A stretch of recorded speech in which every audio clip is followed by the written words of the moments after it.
രാജ്യത്തെ ആഗമനം ഞെട്ടിച്ച ഒരു കാര്യമായിരുന്നു പഹൽഗാമിൽ നടന്ന ഭീകരാക്രമണം. ആ ഒരു ഭീകരാക്രമണം വളരെ അപ്രതീക്ഷിതമായിരുന്നു. കാശ്മീരിലെ പഹൽഗാം എന്ന് പറയുന്ന കാശ്മീരിലെ പഹൽഗാം എന്ന് പറയുന്ന ഭാഗത്ത് ഒരു താഴ്വരയിലായിരുന്നു ഈ ഒരു സംഭവം നടന്നത്. അതായത് കുറച്ച് വിനോദസഞ്ചാരികൾ ഉണ്ടായിരുന്ന ആ ഒരു താഴ്വരയിലേക്ക് അപ്രതീക്ഷിതമായിട്ട് 3-4 ഭീകരവാദികൾ കടന്നു വരുന്നു. കളിച്ചുകൊണ്ടിരിക്കുന്ന അല്ലെങ്കിൽ ആർത്തുല്ലസിച്ചുകൊണ്ടിരിക്കുന്ന ഒരു കുടുംബത്തോടൊപ്പം നിൽക്കുന്ന അങ്ങനെ ഒരു കൂട്ടം ആൾക്കാർ നിൽക്കുന്നതിൻ്റെ ഇടയിലേക്ക് ഇവർ വരുന്നു, പെട്ടെന്ന് വെടിവെക്കുന്നു. അതിനോടൊപ്പം തന്നെ കലീമ ചൊല്ലാൻ ആവശ്യപ്പെടുന്നു, മതം ഏതാണെന്ന് ചോദിക്കുന്നു. അതിനുശേഷം കൊലപ്പെടുത്തുന്ന ഒരു സാഹചര്യം, മുസ്ലിം ആണെങ്കിൽ മാറ്റി നിർത്തിയിട്ട് ഹിന്ദുവിനെ കൊലപ്പെടുത്തുന്ന ഒരു സാഹചര്യം കാണുകയുണ്ടായി. അതിനുശേഷം നമ്മൾ ഒട്ടും പ്രതീക്ഷിക്കാത്തൊരു കാര്യമായിരുന്നു അവിടെ സംഭവിച്ചത്. ആർക്കും ഇവിടുന്ന് എന്ത് ചെയ്യണമെന്നറിയാതെ ഒരു നിമിഷം നിശ്ചലമായി പോയ കാര്യവും അല്ലെങ്കിൽ ഓടി രക്ഷപ്പെട്ട കാര്യങ്ങളും അങ്ങനെ കുറേ ദൃക്സാക്ഷികളുടെ മൊഴികളും ഒക്കെ കേട്ടപ്പോൾ നമ്മൾ പോലും ഒരു നിമിഷം ഒന്ന് ഞെട്ടിത്തരിച്ചു പോയൊരു കാര്യമായിരുന്നു. കാര്യം എന്താണെന്ന് വെച്ച് കഴിഞ്ഞാൽ നമുക്കിപ്പോൾ കേരളത്തിനും ഒരു സംസ്ഥാനത്ത് മാത്രം നഷ്ടമായി എന്നല്ല പറഞ്ഞു വരുന്നത്, എല്ലാവർക്കും നഷ്ടം തന്നെയാണ്. എന്നാൽ പോലും കേരളത്തെയും വളരെ ദുഃഖത്തിലാഴ്ത്തിയ ഒരു മരണം ഇവിടെയും ഉണ്ടായിരുന്നു. ഒരു മലയാളിയും കൂടി അതിൽ കൊലപ്പെടുകയുണ്ടായിരുന്നു. മകളുടെ കൂടെ ഇതിനു വേണ്ടി ആഘോഷിക്കാൻ വേണ്ടി പോയതാണ് ഹോളിഡേയ്സ്. അപ്പോൾ ആ സമയത്താണ് അതായത് സ്വന്തം മകളുടെ മുന്നിൽ വെച്ചിട്ടാണ് ആള് മരിച്ചു വീഴുന്നത്. തുടക്കത്തിൽ ഇതൊരു ഭീകരാക്രമണമാണെന്ന് മനസ്സിലാക്കാൻ കഴിഞ്ഞില്ല എന്ന് വരെ സഞ്ചാരികൾ പറയുന്നുണ്ട്. അവരാദ്യം വിചാരിച്ചത് ചിലപ്പോൾ കളിത്തോക്കായിരിക്കാം അല്ലെങ്കിൽ നായട്ടോ അങ്ങനെ എന്തെങ്കിലും കാര്യങ്ങളായിരിക്കാം, പോലീസ് ഉദ്യോഗസ്ഥർ തന്നെയാണെന്നാണ് അവരുടെ ഒരു ധാരണ. അങ്ങനെ വിചാരിച്ചിരുന്നതായിരുന്നു. പിന്നീടാണ് ഈ കേസ് പിന്നീട് അന്വേഷിക്കാൻ തുടങ്ങുമ്പോഴാണ് ഇതൊരു പാകിസ്ഥാനിൽ പ്രവർത്തിക്കുന്ന ഒരു സംഘടനയുടെ കൂട്ടം ആൾക്കാരാണ് അവിടെ വന്ന് ഇതുപോലുള്ള ഒരു സംഭവം ഉണ്ടാക്കിയത് എന്ന രീതിയിലായി.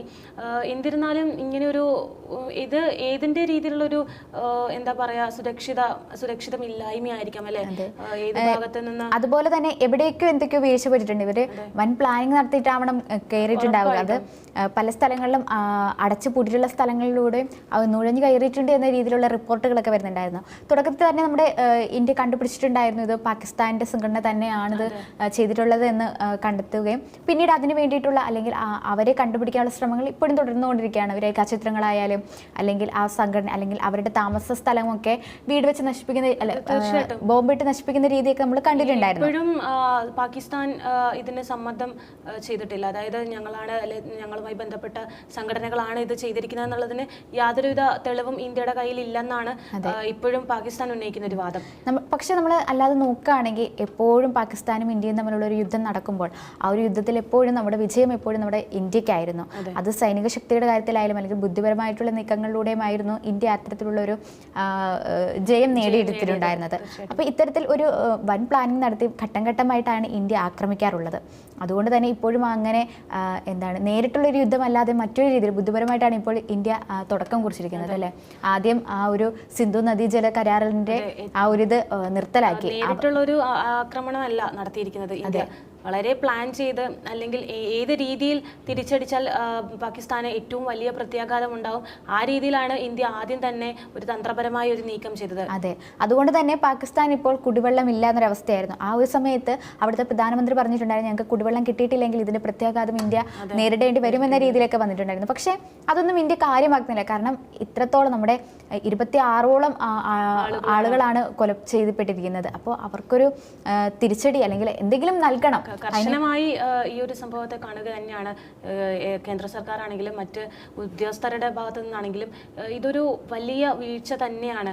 അതായത് പാകിസ്ഥാന്റെ ഭാഗത്തു നിന്നുണ്ടായതാണെങ്കിലും നമ്മളുടെ ഒരു ഭാഗത്തു നിന്ന് ഇനി പോവേണ്ട മറുപടികളാണെങ്കിൽ പോലും തുടർന്നും ഇനിയുള്ള അങ്ങോട്ടുള്ള ദിവസങ്ങളിലും തീർച്ചയായിട്ടും ഒരു യുദ്ധം അല്ലെങ്കിൽ പാകിസ്ഥാനെ ഒരു രീതിയിലും അനുകൂലിക്കാത്ത രീതിയിൽ തന്നെയായിരിക്കും ഇന്ത്യയുടെ ഒരു പോക്ക്. അപ്പോൾ ഇന്ത്യ ഇങ്ങനെ ഒരു തിരിച്ചടി നൽകിയപ്പോൾ ആദ്യം അതായത് സിന്ധു നദീജല കരാറിന്റെ ആ ഒരു ഇതൊക്കെ റദ്ദാക്കിയപ്പോൾ, അതായത് ഇനി അങ്ങോട്ടേക്ക് പാകിസ്ഥാന് വെള്ളം കിട്ടില്ല എന്ന രീതിയിൽ നിലപാടെടുത്തപ്പോൾ പാകിസ്ഥാൻ ഇന്ത്യക്ക് തിരിച്ചടി എന്നോണം അവർ ചെയ്തത് വ്യോമാതിർത്തി അടച്ചുപൂട്ടുക എന്നതായിരുന്നു. ഇന്ത്യയിലൂടെ വരുന്ന ഒരു വിമാനവും ഇനി ഞങ്ങളുടെ ഭാഗത്തൂടെ കടന്നു പോകേണ്ട എന്നൊരു നിലപാടെടുത്തു. പക്ഷെ അത് ശരിക്കും തിരിച്ചടിയായിരിക്കുന്നത് പാകിസ്ഥാന് തന്നെയാണെന്ന് തന്നെ നമുക്ക് മനസ്സിലാക്കാൻ കഴിയും.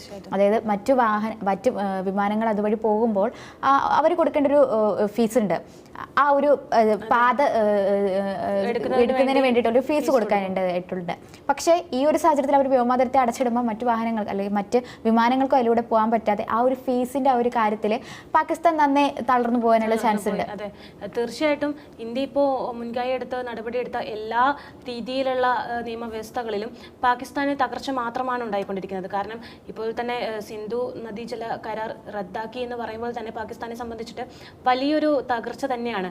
അവിടെ ജീവിക്കുന്ന കർഷകർക്കാണെങ്കിലും ഇന്ത്യ ഇതുവരെയുള്ള മഹായുദ്ധങ്ങളെല്ലാം നടന്നിട്ടും അങ്ങനെ ഒരു തീരുമാനം കൈക്കൊണ്ടിട്ടുണ്ടായിരുന്നില്ല.